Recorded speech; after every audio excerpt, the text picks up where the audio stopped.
ऐसे 220 पढ़ने से पहले, जिसका नाम है quality control for an audit of financial statements, मैं चाहता हूं कि आपको मैं एक ओवरव्यू दे दूं कि ऐसे 220 काम कैसे करता है। तो ये है हमारी सीए फर्म, राइट। हर सीए फर्म में एक व्यक्ति जो बहुत ज़्यादा ज़रूरी है वो है उस सीए फर्म का मैनेजिंग पार्टनर। SQC1 में हमने इस व्यक्ति के बारे में कुछ पढ़ा भी था। देन क्या एक फर्म में सिर्फ मैनेजिंग पार्टनर ही होता है? Answer is no. उस फर्म में मैनेजिंग पार्टनर के साथ कुछ और पार्टनर्स भी होते हैं। तो हमारे पास हमारी फर्म में कुल मिला के 3 पार्टनर्स हो गए। क्या एक सीए फर्म में सिर्फ पार्टनर्स ही होते हैं? नो। उसके बाद और भी स्टाफ होता है। और वो जो कॉर्नर में आप देख रहे हैं ना, वो आर्टिकल है। उदास, परेशान, शायद अपनी गर्लफ्रेंड को झूठ बोल के आया है। एनीवेज, तो कुल मिला के हमारी, अब आप ये देख रहे हैं कि सीए फर्म बन गई है। एक बात मैं आपको बता दूं कि इन सब को मिला के मैनेजिंग पार्टनर, बाकी पार्टनर और जो मैनेजर्स हैं, एटसेट्रा एटसेट्रा एटसेट्रा, इन सब को मिला के हम लोग जो वर्ड यूज करते ना वो है पर्सोनल, राइट। सो पर्सोनल बोले तो पार्टनर्स एंड स्टाफ। चलिए, अब इस फर्म के पास आ जाता है क्लाइंट और कहता है मेरा ऑडिट कर दो।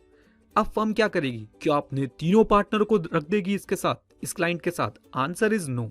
फर्म अपने एक एंगेजमेंट पार्टनर को बुलाएगी और उसके साथ कुछ टीम मेंबर्स को जो है भेज देगी इस क्लाइंट का ऑडिट करने के लिए।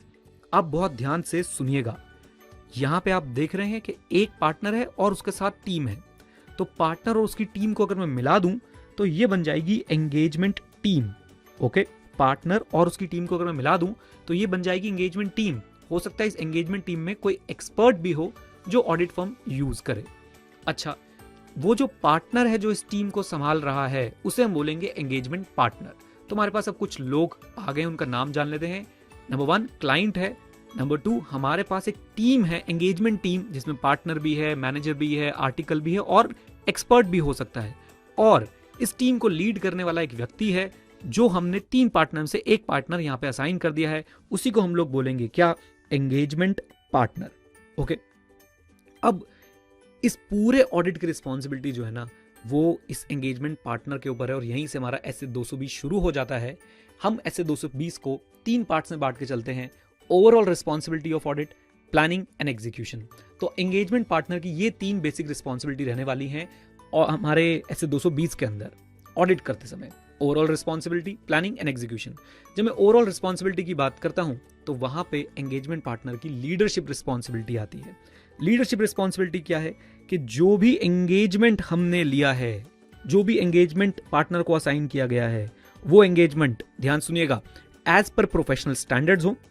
प्रोफेशनल स्टैंडर्ड्स कौन से? जो ICAI ने engagement and quality standards issue करें वो। एज पर रेगुलेटरी फ्रेमवर्क हो। ओके, हमारी जो रिपोर्ट है वो एप्रोप्रिएट एज पर सर्कमस्टेंस हो और साथ ही साथ हमारी टीम में किसी तरह का डर ना हो और हम अपनी टीम को बताएं कि quality is essential. Quality is essential. ये ओवरऑल रिस्पॉन्सिबिलिटी है एंगेजमेंट पार्टनर की। फिर उसके बाद प्लानिंग स्टेज में क्या रिस्पॉन्सिबिलिटी है एंगेजमेंट पार्टनर की? नंबर 1, हमारी टीम रेलेवेंट एथिकल रिक्वायरमेंट्स को मीट करती हो। हमारी टीम इंडिपेंडेंट रहे। हमारी टीम ये जो एंगेजमेंट हमने एक्सेप्ट किया है, कंटिन्यू किया है, इसको ऐसी एक्सेप्ट या कंटिन्यू ना कर ले। इससे पहले वो बहुत सारी चीजें चेक करे, जैसे कि ये जो कंपनी हमारे पास आई थी, इस कंपनी याद है ना आपको? वापस ले चलता हूं, कंपनी दिखाता हूं। ये जो कंपनी हमारे पास आई थी, इसके प्रिंसिपल ओनर्स की इंटीग्रिटी, हमारी टीम की कैपेबिलिटी, कॉम्पिटेंसी, क्या हम एथिकल रिक्वायरमेंट मीट कर भी पाएंगे या नहीं, और हमारे पुराने अगर इनके साथ कुछ एक्सपीरियंस है ऑडिट के तो उसमें जो सिग्निफिकेंट मैटर्स निकले थे वो। सो एक्सेप्टेंस एंड कॉन्टिन्यूएंस बहुत इंपॉर्टेंट है प्लानिंग के टाइम पे। एंड फाइनली हम लोग पार्टनर की रिस्पॉन्सिबिलिटी रहेगी एक अच्छी एंगेजमेंट टीम असाइन करना इस पर्टिकुलर ऑडिट के लिए। देन बात करते हैं हम लोग एग्जीक्यूशन एंड मॉनिटरिंग। ये है 3rd स्टेज। यहाँ पे भी सारी रिस्पॉन्सिबिलिटी एंगेजमेंट पार्टनर की। एंगेजमेंट परफॉर्म करना भी रिस्पॉन्सिबिलिटी एंगेजमेंट पार्टनर की। एंगेजमेंट परफॉर्मेंस के अंदर direction, supervision, performance, review, engagement partner review करेगा काम सही हुआ है नहीं हुआ है।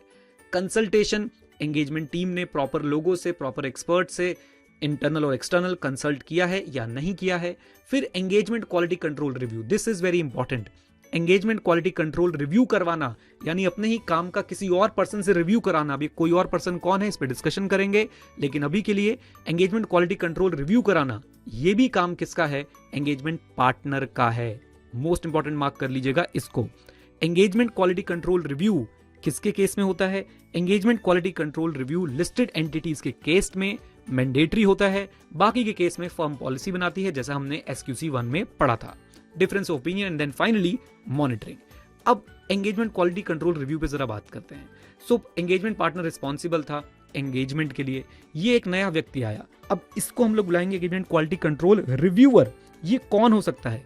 ये फर्म का पार्टनर हो सकता है, या फर्म में ही कोई और पर्सन हो सकता है, लेकिन institute of chartered accountants of India का मेंबर होना जरूरी है। ये फर्म का ही पार्टनर हो सकता है, या फर्म में कोई और पर्सन हो सकता है, या कहीं एक्सटर्नल पर्सन भी हो सकता है।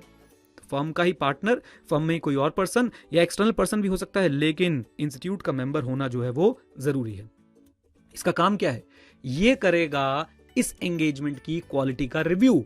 ये करेगा इस एंगेजमेंट की क्वालिटी का रिव्यू। याद करिए, एंगेजमेंट की रिस्पॉन्सिबिलिटी एंगेजमेंट पार्टनर की।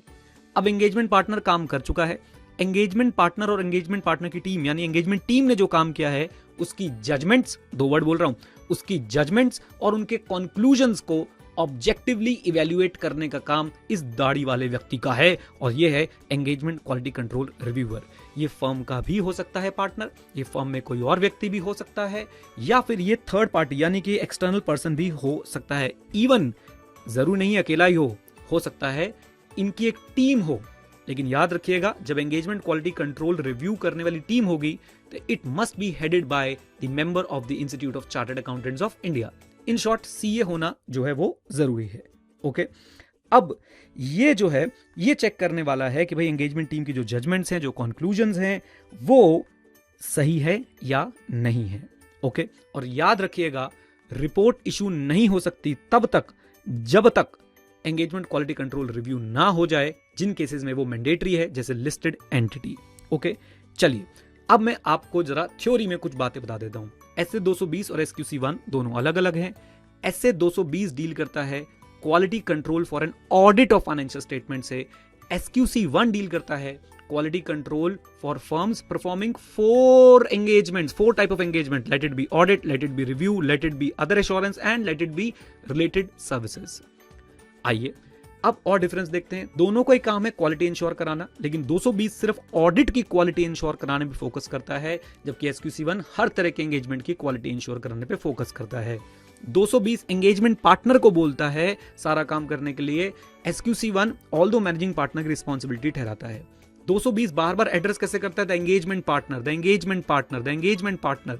और SQC 1 क्या एड्रेस करता है? The firm should have reasonable assurance that the engagements are conducted in accordance with professional standards and regulation and the law.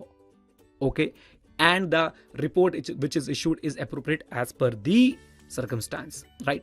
ऐसे 220 को हमने 3 पार्ट्स में बांटा, और वो 3 पार्ट ये रहे आपके सामने: overall responsibility, planning and execution. Execution का पार्ट सबसे ज्यादा इंपॉर्टेंट है, इसमें भी एंगेजमेंट क्वालिटी कंट्रोल रिव्यू वाला पार्ट सबसे इंपॉर्टेंट है। ऑब्वियसली जब हम डिटेल में पढ़ेंगे तो मैं आपको ये दिखाऊंगा। अभी के लिए बहुत बहुत धन्यवाद। आई होप आपने इस प्रेजेंटेशन को एंजॉय किया। मेरा नाम है Neeraj Arora and stay connected, stay head. जय हिंद। और हाँ, सीखते रहें, क्योंकि सीखना बंद तो जीतना बंद। God bless you, bye bye, take care.